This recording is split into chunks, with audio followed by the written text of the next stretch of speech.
Islamic Research Center. نحمده ونصلي على رسوله الكريم اما بعد فاعوذ بالله من الشيطان الرجيم بسم الله الرحمن الرحيم رب اشرح لي صدري ويسر لي امري واحلل عقدة من لساني يفقهوا قولي. آسمان ہدایت کے درخشاں ستاروں میں سے ایک ایسا ستارہ ہے جسے اللہ تعالیٰ نے دنیا میں بھی بہت عزت دی، بلند مقام عطا فرمایا، اور جن کے بارے میں اللہ کے رسول صلی اللہ علیہ وسلم نے فرمایا کہ جس کو یہ چیز پسند ہو کہ وہ کسی ایسی عورت کو دیکھے کہ وہ جنت کی حور ہو تو وہ ام رومان کو دیکھ لے. تو آج ہم ام رومان کے بارے میں جانیں گے. ام رومان ان کا نام نہیں تھا، کنیت تھی، لیکن غالب آ گئی. ان کے بارے میں کہا یہ جاتا ہے کہ ان کا نام زینب تھا. ایک اور نام بھی ان کے ساتھ منسوب کیا جاتا ہے، لیکن انہیں اپنے دور میں بھی ام رومان ہی کہا جاتا تھا اور آج تک انہیں ام رومان کے نام سے یاد کیا جاتا. لیکن ہماری آج کی مجلس، ہمارا آج کا مل بیٹھنا اور ہماری آج کی ملاقات ایک ایسی ہستی کے ساتھ ہے جن کو اللہ تعالی نے اتنا بڑا رتبہ عطا کیا. حضرت جبریل علیہ السلام وحی لے کر محمد صلی اللہ علیہ وسلم کے پاس آئے تھے. آپ کو آ کر اطلاع دی تھی کہ ام رومان کی بیٹی سیدہ عائشہ صدیقہ دنیا میں بھی اور آخرت میں بھی آپ کی بیوی ہوں گے. تو ام رومان کی عظمت کے کیا کہنے کہ وہ رسول اللہ صلی اللہ علیہ وسلم کو اپنا داماد بنانے کے لیے منتخب کی گئیں اور فیصلہ آسمانوں پر ہوا. اب صلی اللہ علیہ وسلم سے کیسا تعلق تھا اب جانتے ہیں. ہماری سوسائٹی میں یہ تعلق ایک میٹھا خوبصورت تعلق نہیں سمجھا جاتا، لیکن حقیقت میں یہ بہت ہی خوبصورت تعلق ہے. ہم آج کی اس نشست میں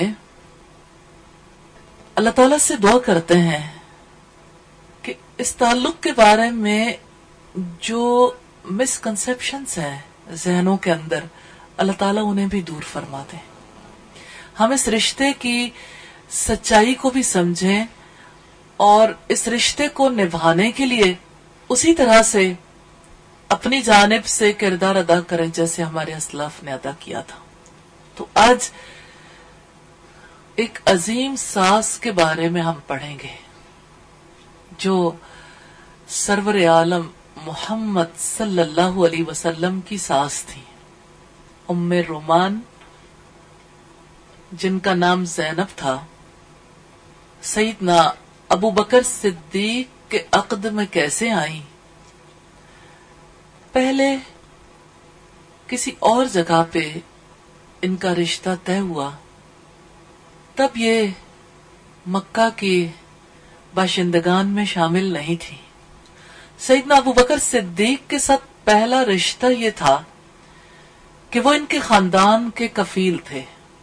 آپ جانتے ہیں قدیم دور میں بھی ایسا تھا، آج کے دور میں بھی عرب میں ایسا ہی ہے کہ باہر سے آنے والوں کے لیے مقامی باشندوں میں سے کوئی ایسا فرد ضرور ہوتا ہے جو ان کی کفالت کا ذمہ دار ہو.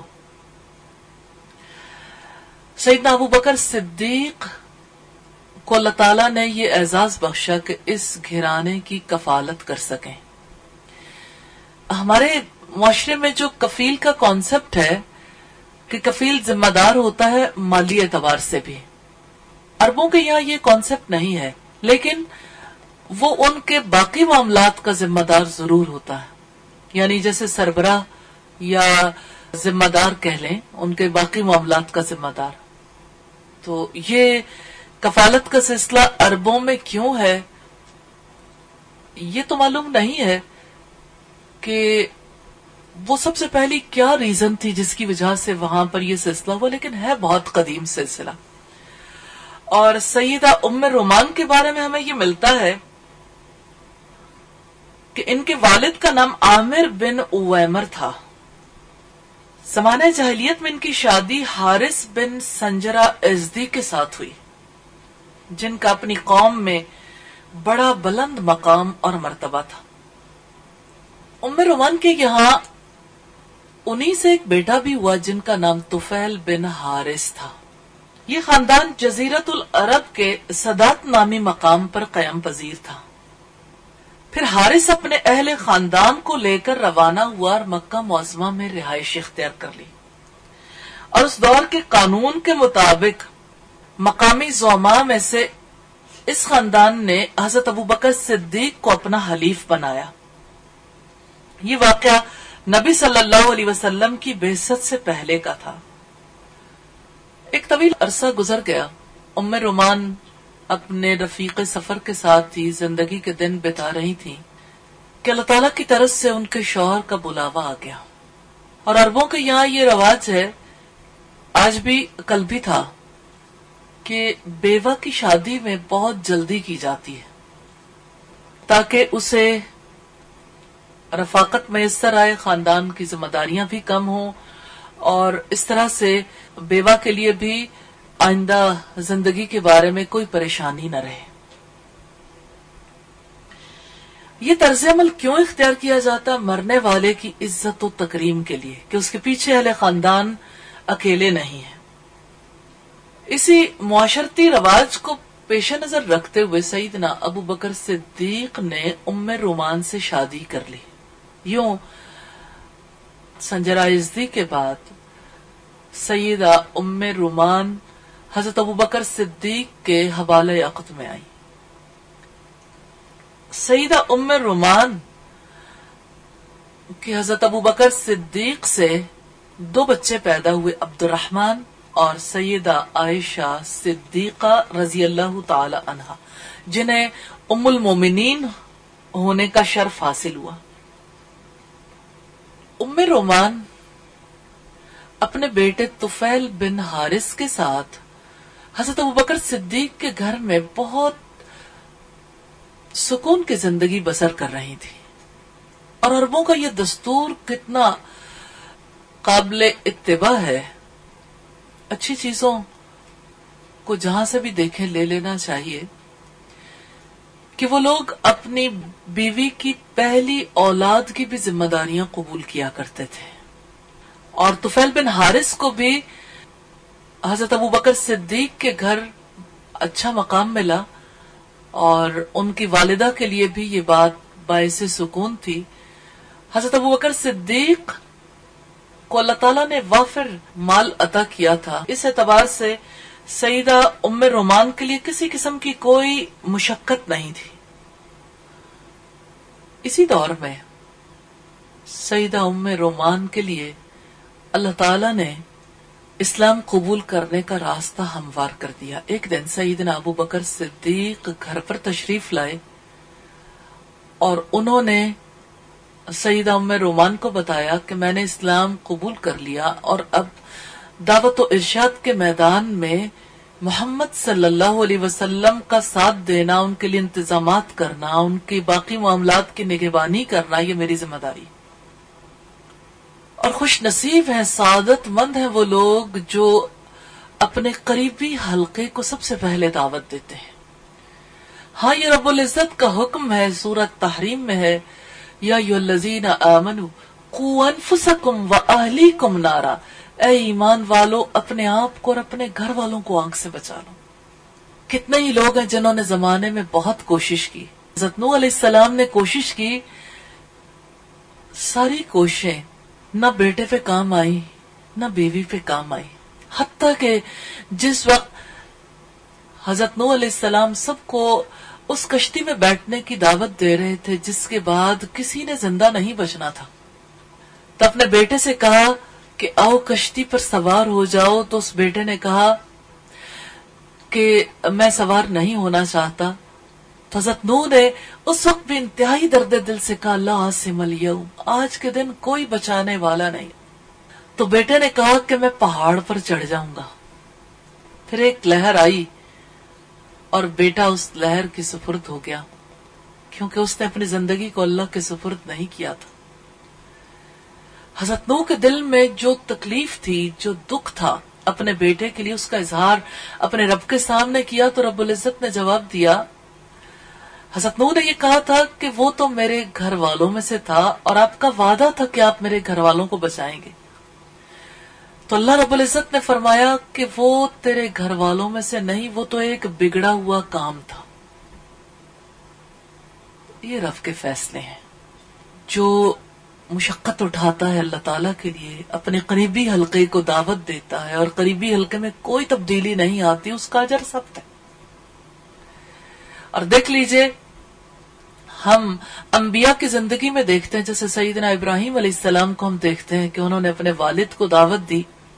سورہ مریم میں اس کا تفصیل سے ذکر بھی ہمیں ملتا ہے کہ کس طرح، کس محبت کے ساتھ ایک ایک چیز کو انہوں نے اپنے والد کے سامنے کلیئر کیا. لیکن والد نے اسلام قبول کرنے کی بجائے یہ فیصلہ کیا کہ ابراہیم کو یہاں سے دیس نکالا دے دیا جائے. اس کے دل میں اتنی نفرت تھی، ایسا الاؤ دہک رہا تھا کہ اس کے نتیجے میں وہ بھی ان لوگوں کے ساتھ شامل تھا جنہوں نے فیصلہ کر دیا تھا کہ ابراہیم علیہ السلام کو جلا دیا جائے. ہاں، گھر والوں کو دعوت دینی تو ضروری ہے، لیکن ہر کوئی ام رومان کی طرح قبول نہیں کر لیتا. کہیں ابراہیم علیہ السلام کے والد کی طرح نفرت کی آگ کا الاؤ بھڑک اٹھتا ہے، کہیں نوح علیہ السلام کے بیٹے اور بیوی کی طرح نوح علیہ السلام سے علیحدگی اختیار کر لی جاتی ہے. لیکن یہ اللہ تعالیٰ کا فیصلہ ہے کہ وہ صحیح کو غلط سے اور حق کو باطل سے الگ کر کے رکھ دیتا ہے. لیکن اس کے لیے وہ پہلے موقع دیتا ہے کہ لوگ دعوت دیں. جب کوئی قبول کر لے، ساتھ مل جائے تو قوت بن جائے، اور اگر قبول نہ کرے تو وہ موڑ بھی آ جاتا ہے جہاں اللہ تعالیٰ موقع دیتے ہیں کہ برات کا اظہار کریں. اور اگر برات کا اظہار آپ دیکھنا چاہتے ہیں تو سورۃ تحریم ہی میں سیدہ آسیہ کو دیکھیے کہ کس طرح سے انہوں نے برات کا اظہار کیا. اور اس کا تذکرہ ہمیں بہت سی صورتوں میں ملتا ہے کہ مجھے فرعون اور اس کے عمل سے نجات دے دیجیے. اور انہوں نے دعا کی تھی رب ابن لی عندک بیتا فی الجنہ، کہ اے میرے رب میرے لیے جنت میں ایک گھر بنا دیجیے. محلات میں رہنے والی سیدہ آسیہ نے کیوں جنت کے گھر کے بارے میں سوچا؟ کیونکہ اسے فرعون کے عمل سے نفرت تھی. پہلے اپنے ایمان کو چھپایا ہوا تھا، جب ایمان کا اظہار ہوا تو فرعون نے سزا دے دی کہ اس وقت تک سائے میں نہیں آنے دوں گا جب تک کہ موسیٰ علیہ السلام کا ساتھ نہیں چھوڑ دیتی. اور سیدہ آسیہ کو شہد کھلا کے دھوپ میں سزا دی جاتی تھی، اور پھر ان پر جب ایک بھاری چٹان لڑھکائی گئی تو اللہ رب العزت نے دنیا میں انہی آنکھوں سے، جو آنکھیں چٹان کو اپنے اوپر لڑھکتا ہوا دیکھ رہی تھی، وہ رب کریم ہے، انہی آنکھوں کو جنت کا گھر دکھا دیا. اور حضرت آسیہ برات کا اظہار کر کے جنت کو سدھاری. حضرت آسیہ ان خواتین میں سے ہیں جو جنت کی سردار خواتین ہیں. تو سیدہ ام رومان کے حوالے سے ہم نے یہ واقعات اس لیے دیکھے کہ کہیں کوئی دعوت دیتا ہے تو اس کی دعوت کے نتیجے میں مخالفت عروج پر پہنچ جاتی ہے. کہیں کو اپنے ایمان کو چھپاتا ہے تو وہ موڑ بھی آ جاتا ہے جہاں اسے اللہ تعالیٰ دنیا میں ہی جنت کا گھر دکھا دیتا. اس لیے گھبرانا نہیں چاہیے. راستہ وہی ہے جو اللہ رب العزت نے واضح کر دیا. جس راستے میں دعوت بھی ہے، اسی راستے میں ہجرت بھی ہے، اسی راستے میں جہاد بھی ہے. اس راستے میں کہیں کوئی انصار اللہ بنتا ہے، کہیں کوئی مہاجر بن کے جیتا ہے، اور کہیں کوئی برات کا اظہار کرتا ہے تو اسے دنیا سے کوچ کر کے اللہ رب العزت کی رضا اور اس کی رضا کے مقام جنت میں بسنا پڑتا ہے. اور اس سے زیادہ خوش نصیبی کیا ہو سکتی. لیکن دنیا میں طریقہ وہی اختیار کرنا ہے جو طریقہ رب العزت نے بتا دیا. وہ تو خوش نصیب خاتون تھیں جنہیں اللہ تعالیٰ نے وہ ظرف عطا کیا، کیونکہ اللہ نے انہیں منتخب کیا تھا ان کی عمدہ خصوصیات کی بنا پر، سیدنا ابو بکر صدیق کی بیوی کے طور پر بھی اور رسول اللہ صلی اللہ علیہ وسلم کی ساس کے طور پر بھی. الحمدللہ کہ وہ سیدہ عائشہ صدیقہ کی والدہ تھی. سیدنا ابو بکر صدیق نے ام رومان کو اپنے نقش قدم پر چلنے کی دعوت دی اور انہوں نے فوری طور پر اسے قبول کر لیا اور دائرہ اسلام میں داخل ہوئی. سیدہ ام رومان سے حضرت ابو بکر صدیق نے کہا کہ ابھی اپنے مسلمان ہونے کو صیغہ راز میں رکھنا جب تک کہ اللہ رب العالمین سازگار ماحول نہ پیدا کرتے. ہاں، اس گھرانے کا معاملہ بڑا عجیب ہے. آپ اگر اس خاندان کو دیکھنا چاہیں تو دیکھیے، ابو بکر صدیق رضی اللہ تعالی عنہ نے اسلام قبول کیا. اس موقع پر اہل مکہ نے انہیں اس قدر پیٹا کہ ان کی آنکھیں دکھائی نہیں دیتی تھی، ایک لائن سی رہ گئی تھی، چہرہ اتنا سوج گیا تھا. اس موقع پر ابن دغنہ نے حضرت ابو بکر صدیق کو پناہ دی. اس شرط پر اہل مکہ نے اس پناہ کو قبول کر لیا کہ ابو بکر صدیق گھر سے باہر نکل کر کسی کو قرآن نہیں سنائیں گے، کسی کو اللہ کا راستہ نہیں دکھائیں گے. حضرت ابو بکر صدیق جب اپنے گھر میں بند ہو گئے، یہ وہی گھر تھا جس میں ام رومان بھی تھی اور یہ اسلام کے پہلے مدارس میں سے ایک مدرسہ تھا. لیکن یہ عجیب مدرسہ تھا. اس مدرسے میں حضرت ابو بکر صدیق اپنے صحن میں بیٹھتے تھے، کوئی شاگرد نہیں ہوتا تھا، تلاوت کرتے تھے اور ارد گرد مکہ کی خواتین اور بچے سب اکٹھے ہو جاتے. زبان ان کی اپنی تھی، زبان سمجھتے تھے. پھر مکہ کی خواتین اور بچوں کے دل میں جب قرآن کی بات اترنے لگی تو اہل مکہ نے ابن الدغنہ سے کہا کہ ابو بکر کو روکو. ابن الدغنہ آئے اور کہا کہ ابو بکر گھر کے صحن میں قرآن نہیں پڑھ سکتے. تو حضرت ابو بکر صدیق نے کہا کہ آپ نے مجھے امان دی ہے نا، اپنی امان واپس لے لو، لیکن میں نے جو راستہ اختیار کیا ہے میں اس سے رکوں گا نہیں. سیدنا ابو بکر صدیق جو ام رومان کے شوہر تھے، ان کی کیفیت کیسی تھی کہ جس وقت ان کی بہت زیادہ مار پٹائی ہوئی، بہت تکلیف میں تھے، چہرہ سوجا ہوا، بدن دکھتا تھا، لیکن ایک ہی فکر تھی، کسی طرح ان آنکھوں سے محمد صلی اللہ علیہ وسلم کو دیکھ لوں، ایک بار دیکھ لوں. اللہ تعالیٰ نے ایسی محبت دل میں عطا کی. ام رومان کے پاس ام جمیل آئیں، کہنے لگی کہ ابو بکر کو کچھ کھلا دیں، ان کا کچھ خیال کر لیں. انہوں نے بہت کوشش کی، لیکن سیدنا ابو بکر صدیق کچھ کھانے کے لیے تیار نہیں تھے، نہ کسی علاج کے لیے تیار تھے. آخر کار وہ دونوں رات کے اندھیرے میں انہیں لے کر نبی صلی اللہ علیہ وسلم کے پاس گئیں. جب حضرت ابو بکر صدیق نبی صلی اللہ علیہ وسلم کے پاس پہنچے تو ان کے دل کو قرار آیا. پھر وہ واپس آئے. آپ اسلام قبول کرنے والوں کے دل کی کیفیت کو محسوس کریں کہ انہوں نے اس نقطے کو کیسا سمجھا تھا کہ جہاں سے رب کی ذات کا تعلق ملا ہے، اب وہاں پر کتنا مضبوط تعلق قائم کرنا ہے. ہاں، اس دین کو سیکھنے کے لیے اتنے مضبوط تعلق کی ضرورت ہے. اس تعلق کے بنا دین پر چلنا ممکن نہیں ہوتا. اور نبی صلی اللہ علیہ وسلم نے فرمایا، العلماء ورثۃ الانبیاء، علماء انبیاء کے وارث ہوتے ہیں. لیکن دین کا یہ سلسلہ اسی طرح سے آگے بڑھتا ہے. الحمدللہ اس موقع پر سیدنا ابو بکر صدیق کی اس محبت کو ام رومان نے کیسے کیسے محسوس کیا ہوگا. شوہر کے ساتھ جو قریبی تعلق بیوی کا ہوتا ہے، اس کی وجہ سے شوہر کی ہر کیفیت بیوی پر اثر انداز ہوتی ہے، موڈز اثر انداز ہوتے ہیں، کیفیات اثر انداز ہوتی ہیں۔ تو اس لحاظ سے سیدنا ابوبکر صدیق کی یہ عملی دعوت ام رومان کو اسلام کے دائرے میں لے آئی، الحمدللہ۔ اور سیدہ ام رومان نے ہر موڑ پر حضرت ابوبکر صدیق کا پورا پورا ساتھ دیا، الحمدللہ۔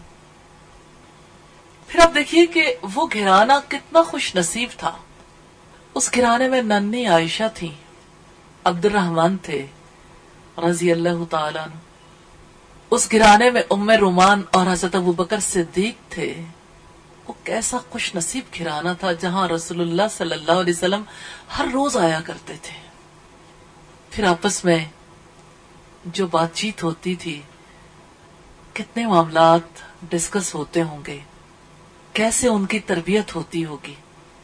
اس سے یہ پتا چلتا ہے کہ یہ وہ ابتدائی افراد تھے جنہوں نے اسلام قبول کیا اور نبی صلی اللہ علیہ وسلم کی زیر نگرانی انہوں نے تربیت پائی اور اسلام کا پودا تناور درخت کی شکل اختیار کر گیا، الحمدللہ۔ اور انہی کی زیر سایہ سیدہ عائشہ نے تربیت پائی۔ سیدہ عائشہ کی تربیت خود رسول اللہ صلی اللہ علیہ وسلم نے بھی کی۔ لیکن آپ جانتے ہیں کہ شخصیت کی تعمیر میں ابتدائی دور بہت زیادہ اہمیت کا حامل ہوتا ہے۔ وہ ابتدائی دور تو ام رومان اور حضرت ابوبکر صدیق کے ساتھ گزرا تھا، لیکن اس میں ہم رسول اللہ صلی اللہ علیہ وسلم کی آمد و رفت کو فراموش نہیں کر سکتے۔ آپ کا آنا، گھر والوں کے بارے میں آپ صلی اللہ علیہ وسلم کا رائے دینا، ان کو تلقین کرنا، ان کو نصیحت کرنا۔ جیسے ہجرت کے موقع پر آپ صلی اللہ علیہ وسلم جب تشریف لائے تو اس موقع پر بھی حضرت ابوبکر صدیق سے رسول اللہ صلی اللہ علیہ وسلم نے فرمایا تھا کہ گھر والوں کو ایک طرف بھیج دو۔ فرینکنس تھی، حضرت ابوبکر صدیق نے کہا یہ میری 2 بیٹیاں ہیں، یعنی 2 بیٹیاں ہی ہیں، اگر یہ بیٹھی رہے تو اس سے کیا فرق پڑے گا، مراد یہی تھی۔ لیکن کہا فقط اتنا کہ یہ میری 2 بیٹیاں ہیں۔ اس سے یہ پتا چلتا ہے کہ آپ صلی اللہ علیہ وسلم جب آتے تھے تو بیٹیاں بھی ساتھ بیٹھتی تھی۔ سیدہ ام رومان بھی وہیں قریب ہی ان کے پاس ہوتی تھی۔ اور آپ یہ بھی جانتے ہیں کہ ابتدائی دور ایسا نہیں تھا جب حجاب کے احکامات آئے تھے، اور یہ اس دور کی معاشرت تھی جہاں پہ آپ صلی اللہ علیہ وسلم کا بہت قریبی تعلق تھا اس خاندان سے۔ اسی وجہ سے تو آپ نے سیدہ ام رومان کے شوہر کے بارے میں کہا، آپ نے فرمایا کہ میں نے سبھی کے احسانات اتار دیے لیکن ابو بکر کا احسان میں نہیں اتار سکتا، اور اگر میں نے دنیا میں کسی کو خلیل بنانا ہوتا تو میں ابو بکر صدیق کو بناتا، لیکن میں نے اپنے رب کو اپنا خلیل بنا لیا۔ اس لحاظ سے آپ اندازہ کر سکتے ہیں کہ وہ کیسے شوہر کے قرب میں رہتی تھیں اور رسول اللہ صلی اللہ علیہ وسلم کے ساتھ تعلق کتنا گہرا تھا۔ تو ان کی شخصیت میں وہی پہلو ہمیں جھلکتے ہوئے نظر آتے ہیں۔ رسول اللہ صلی اللہ علیہ وسلم جب بھی تشریف لاتے تو دونوں شوہر بیوی آپ کو وفور شوق سے خوش آمدید کہتے۔ آپ صلی اللہ علیہ وسلم کے آنے سے گھر میں بہار آ جاتی اور گھر میں خوشیاں ہر سو اپنا نظارہ دکھاتی تھی۔ اس طرح ام رومان کا گھر اس اعتبار سے بڑا بابرکت ثابت ہوا کہ اس میں سب سے پہلے قرآنی آیات کی تلاوت ہوئی، اسلام کا جھنڈا لہرایا، اور یہ گھر روشنی کا ایسا مینار بنا جہاں سے ہر طرف اسلام کی دعوت کی روشنی پھیلنے لگی۔ سیدہ ام رومان کیسی بیوی تھی؟ سیدنا ابوبکر صدیق کے گھر میں ہم جب انہیں دیکھتے ہیں تو اپنے شوہر کی معاونت کرتی ہوئی نظر آتی ہیں، اور وہ دونوں کتنے سعادت مند تھے جن کے گھر میں نبی صلی اللہ علیہ وسلم تشریف لاتے تھے، اور ان کے گھر میں وہی نازل کرنے والا فرشتہ حضرت جبریل علیہ السلام کتنی بار آتے تھے۔ خود واقع افک کے حوالے سے ہم دیکھتے ہیں کہ جب حضرت عائشہ صدیقہ پر الزام لگا تھا تو اس الزام سے بری کرنے کے لیے بھی حضرت جبریل علیہ السلام وہی لے کر آئے تھے۔ ایسا ایک موقع پر نہیں ہوا تھا، بارہا ایسے مواقع آئے جب سیدنا ابوبکر صدیق کے گھر حضرت جبریل علیہ السلام تشریف لاتے تھے۔ وہ کیسا گھر تھا. آج ہم اس گھرانے والوں کے ساتھ ان کی یادوں کو اپنے دلوں میں بسانے کے لیے کتنا کچھ شیئر کر رہے ہیں. الحمدللہ خوش نصیب گھرانا جہاں اللہ تعالیٰ کے سب سے عظیم فرشتے کی آمد و رفت ہے، جہاں اللہ کا کلام اترتا ہے، جہاں نبی صلی اللہ علیہ وسلم کا آنا جانا ہے، جہاں پر اللہ کے کلام کی تلاوت ہوتی ہے. وہ گھر جو بغیر کسی اسٹوڈنٹ کے بھی مدرسہ بنا، وہ گھر جو اسلام کے لیے بڑا مضبوط قلعہ ثابت ہوا، وہ گھر جہاں پر ابتدائی افراد کی تربیت ہو رہی تھی. وہ افراد، اس گھرانے کے افراد رسول اللہ صلی اللہ علیہ وسلم کے کیسے معاون ثابت ہوئے. الحمدللہ وہ گھرانہ ہمارے لیے مثال کی حیثیت رکھتا ہے. سیدہ ام رومان جب کبھی وحی سنتی، اس اللہ کے کلام کی تلاوت سنتی، تو اللہ کے کلمے کی بلندی کے لیے کمر بستہ ہو جاتی تھی، بے دریغ مال خرچ کرتی تھی، سیدنا ابو بکر صدیق کو حوصلہ دلاتی تھی اور ترغیب دیتی تھی کہ وہ غلاموں کو خرید کر آزاد کریں. کمزور غلاموں میں سے آپ کو یاد ہوگا سیدنا ابو بکر صدیق نے جو غلام آزاد کیے، انہی میں سے ایک بڑی بلند پایا ہستی بھی ہے. کیا آپ جانتے ہیں ان کا نام کیا ہے؟ حضرت بلال. تو اب دیکھیں ترغیب ام رومان نے دلائی، مال سیدنا ابو بکر صدیق نے لگایا، اور قدموں کی چاپ رسول اللہ نے سنی. اپنے آگے آگے جنت میں حضرت بلال کے قدموں کی چاپ رسول اللہ نے سنی. وہ کیسے مبارک قدم تھے، وہ کیسی مبارک ہستی تھی جس کے لیے سیدنا ابو بکر صدیق نے اپنا مال لگا کر انہیں آزاد کیا تھا. ان کی اذان کس طرح سے دلوں کو گرمایا کرتی تھی. اب سیدنا ابو بکر صدیق کے مال کو اور ام رومان کی ترغیب کو دیکھ سکتے ہیں سیدنا بلال کی اذان میں، جنت میں ان کے قدموں کی چاپ میں، سیدنا بلال کے رسول اللہ صلی اللہ علیہ وسلم کے گھر کے انتظامات کو سنبھالنے میں. ہاں، جو ایمان کی حقیقت کو پا جاتا ہے، جو ایمان کا مزہ چکھ لیتا ہے، اس کے لیے مال لگانا کتنا زیادہ دل کو سکون دینے والا عمل بن جاتا ہے. جس کا دل ایمان کے لیے کھل جاتا ہے اس کی مٹھی کھلتی ہے. اور شوہر بیوی کا یہ کیسا رشتہ ہے جہاں بیوی آگے بڑھ کر ترغیب دلائے کہ جاؤ کمزوروں کی مدد کرو. کمزور کی مدد ایک بار کی تھی اور اللہ رب العزت کیسا بلند مقام عطا کرنے والا، کیسے وہ رب کریم کسی کی ایک نیکی کو 10 گنا، 70 گنا، 700 گنا، 7000 گنا، لاکھوں، کروڑوں، اربوں گنا بڑھا دیتا. جب ہم سنتے ہیں کہ اللہ تعالیٰ نے انہیں توفیق دی تھی کہ وہ اپنے شوہر کو ترغیب دیں کہ وہ اللہ کے راستے میں مال لگائیں، تو اس ترغیب کے فہم کو بھی پیچھے مڑ کے ضرور دیکھیے کہ انہوں نے مال کی اصل حقیقت کو سمجھ لیا تھا. تو اللہ تعالیٰ سے دعا ہے کہ ہمیں بھی سیدہ ام رومان کے پیچھے اسی طرح سے مال کی حقیقت کو سمجھ کر خود مال خرچ کرنے والا اور اپنے گھر والوں کو ترغیب دلانے والا بنا دے. سیدہ ابو بکر صدیق اللہ کے کلمے کی بلندی کے لیے ام رومان کی جانب سے حوصلہ افزائی اور تعاون کو دیکھ کر بہت خوش ہوتے ہیں اور ان کے اس طرز عمل کو ہر خوبی پر ترجیح دیتے تھے. سیدہ ام رومان کو اس بات کا احساس تھا کہ اسلام نے ان پر گھر کے اندر اور گھر سے باہر ازدواجی ذمہ داری کو نبھانے کا حکم دیا. گھر کے اندر تو اس لحاظ سے ضروری ہے کہ شوہر کی ضروریات کا بھی خیال رکھیں، اپنے بچوں کی تعلیم و تربیت پر پوری توجہ دیں. اور پھر دیکھیے کہ وہ کیسا گھر تھا جہاں پر ایک ننھی کلی پروان چڑھ رہی تھی، جس نے سارے مومنوں کی ماں بننا تھا، رسول اللہ صلی اللہ علیہ وسلم کی زوجہ مطہرہ بننا تھا، جس نے